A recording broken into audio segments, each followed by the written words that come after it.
नमस्कार दोस्तों, burning tips में आपका स्वागत है। आज के वीडियो में हम बेसिकली कहानी बताएंगे। हो सकता है इस कहानी के साथ साथ आपको कोई इन्फॉर्मेशन भी मिल जाए। तो अगर आपको इन्फॉर्मेशन मिल जाए तो उसे रख लेना, और अगर कहानी अच्छा नहीं लगे तो बता देना कि भैया कहानी सही नहीं था, थोड़े से और अच्छे से प्रिपेयर करके आइए, अच्छे से कहानी सुनाइए, फिर सुनेंगे कहानी। तो कहानी कौन सी है ये मैं बात कर रहा हूँ। कहानी जीवन की है, ठीक है। किस जीवन की कहानी है? मुझसे एक सवाल पूछा गया कि भैया भगवत गीता बहुत बार बोलते हैं, भगवत गीता पढ़ो, भगवत गीता पढ़ो। पढ़ने की कोशिश करते हैं, समझ में नहीं आता है। सही बात है, समझ में नहीं आएगा, क्योंकि अच्छे लोग और अच्छी किताबें एक बार में समझ में नहीं आती हैं, उसे समझने में टाइम लगता है। लेकिन अगर समझाने का प्रयास किया जाए तो वो समझ में आती है। अब समस्या कहाँ पे आती है? समझना बात को, रिलेट करना। जब चीजों को रिलेट करोगे ना तो बहुत अच्छे से समझ में आएगी। देखो, हम सबके जीवन में कहीं ना कहीं कोई ना कोई प्रॉब्लम है। हम सबके जीवन में, किसी के भी जीवन में बिना प्रॉब्लम का जीवन नहीं है। सबके जीवन में प्रॉब्लम है। अब दूसरा चीज है कि हम बहुत सारी चीजों में एक्सक्यूज देते हैं, हम बहाना ढूंढते हैं। तो जब तुम भगवत गीता पढ़ना शुरू करोगे ना तो तुम्हारा प्रथम अध्याय जो है, फर्स्ट चैप्टर जो है, उसमें तुम्हें सिर्फ और सिर्फ एक्सक्यूज दिखेंगे। अर्जुन के एक्सक्यूज, हम कैसे युद्ध लड़ेंगे, ये कैसे होगा, वो कैसे होगा, मेरे वो है, मेरे वो है। These are called excuse. तो बहुत सारे एक्सक्यूज देके अर्जुन रथ के पीछे बैठ गया। अब ये तो हो गया। अब बात आती है हम अपने लाइफ से कैसे रिलेट करें। हम भी बहुत सारा एक्सक्यूज देते हैं। अब हम कौन सा एक्सक्यूज देते हैं उस पर पहले चर्चा कर लेते हैं। हम जो एक्सक्यूज देते हैं उसमें मैक्सिमम एक्सक्यूज क्या होता है कि यार हमारी पढ़ाई बहुत स्ट्रांग नहीं हुई है, हम तो गांव से आते हैं, हमारे इंग्लिश सही नहीं है, हम गरीब हैं, हमारा कोई सपोर्ट नहीं करता है, कैसे पढ़ेंगे, कैसे आगे बढ़ेंगे। इस तरह का तमाम एक्सक्यूज हमारे पास है। और ये सारा एक्सक्यूज देके हम क्या करते हैं, बैठ जाते हैं कि हम बड़ा सपना नहीं देख सकते हैं, बहुत कुछ नहीं कर सकते क्योंकि हम कमजोर हैं। ये बोल के हम बैठ जाते हैं। तो सोचो कि जो अर्जुन का जो हालत था वही हालत हमारा भी है कहीं ना कहीं। उसका हालत किसी और पर्सपेक्टिव में था, हमारा हालत किसी और पर्सपेक्टिव में है।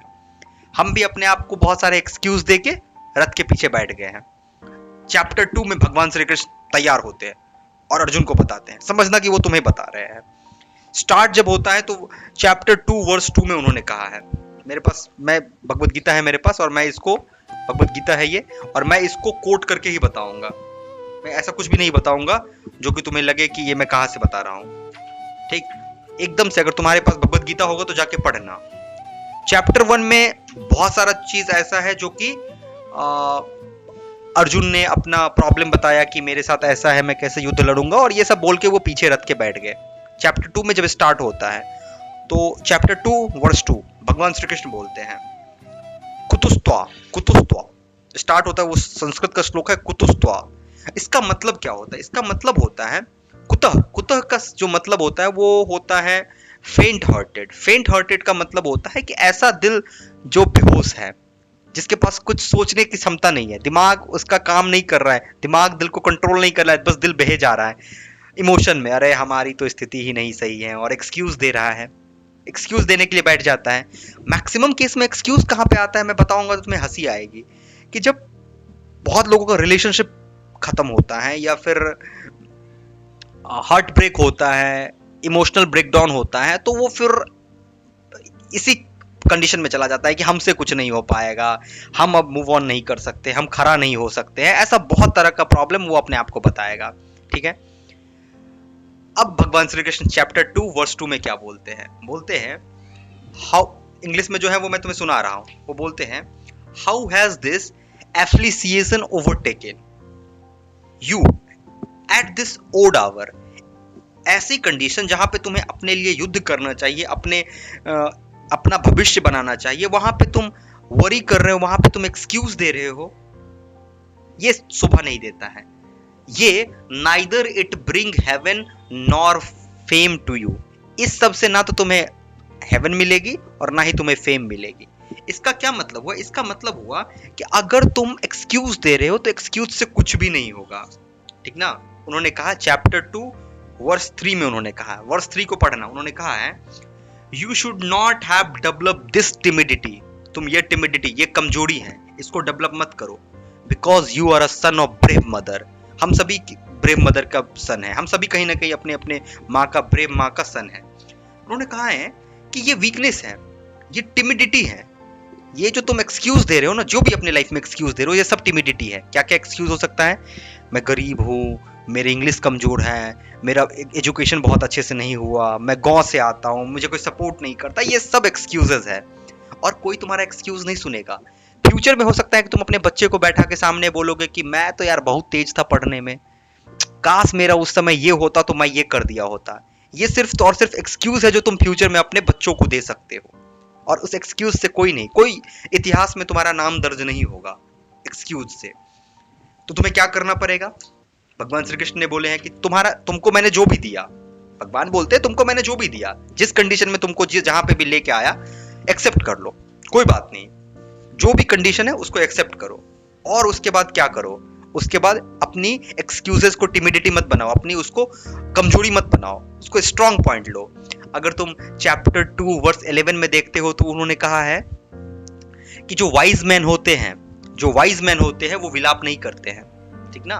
कहा है कि नानु सोचंती पंडिता, वो जो भी जो विलाप जो होता है ना, जो वाइज मैन होते हैं वो विलाप नहीं करते हैं, ठीक ना। वो शोक के, ग्रीफ में, बंधन में बंध के वो विलाप नहीं करते हैं कि मेरी कंडीशन सही नहीं है। तो क्या करना है? उन्होंने जो बताया है वो मैं तुम्हें बता रहा हूं कि उन्होंने क्या बताया है।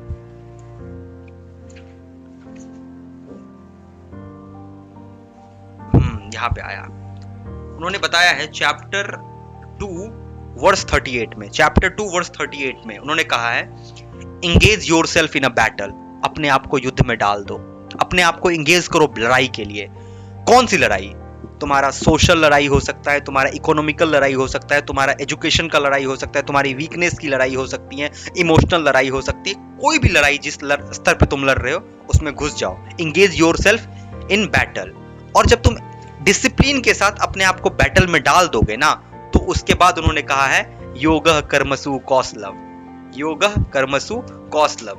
चैप्टर 2 में ही बात कही गई है, चैप्टर 2 में वर्स 50 में शायद है, चैप्टर 2 वर्स 50, योगः कर्मसु कौशलम। जो भी तुम काम कर रहे हो ना, उसको धीरे धीरे करो, प्रैक्टिस करो। योग मतलब होता है प्रैक्टिस, प्रैक्टिस करो, एक दिन उसमें तुम्हारा स्किल आ जाएगा। और इसी चैप्टर में इन्होंने ये भी कहा है कि कर्मण्येवाधिकारस्ते, तुम सिर्फ काम करो और हमको दे दो, इंगेज करो, काम के फल के बारे में मत सोचो, बस काम करो और मुझे दे दो, हम देख लेंगे सब कुछ। तो इस तरीके से चैप्टर 2 में भगवान श्री कृष्ण हमें ये बताते हैं। पहला चैप्टर में क्या हुआ था? पहला चैप्टर में हुआ था कि हम अपनी जो हमारी जो वीकनेस थी उन सबको लेके हम बैठ गए कि हम बैटल में नहीं जाएंगे।